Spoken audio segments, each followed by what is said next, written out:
Son nom, facile à prononcer, a fait son succès auprès de générations de petites Françaises. La poupée Bella, inventée au lendemain de la guerre, a depuis disparu des rayons.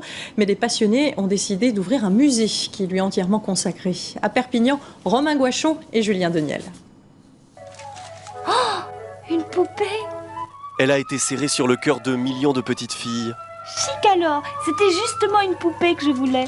Et elle reste dans celui des mamans. C'est maman. La poupée Bella a fait le tour du monde. Mais à la différence d'une célèbre concurrente américaine, elle est catalane, née en 1946, une vraie enfant du baby-boom.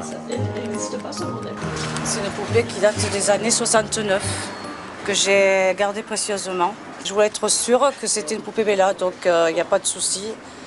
Il y a la marque déposée. La fameuse poupée est inventée à Perpignan par monsieur et madame Pi au sortir de la guerre.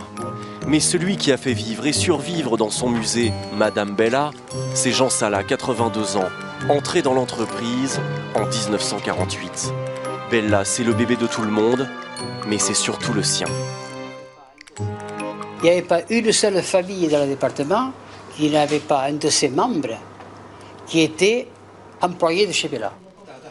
La clé du succès, ce sont aussi des innovations mémorables, comme bien sûr le bébé qui rit, un mini-disque vinyle dans un boîtier, le boîtier dans la poupée. Et donc, voilà ce que ça donnait.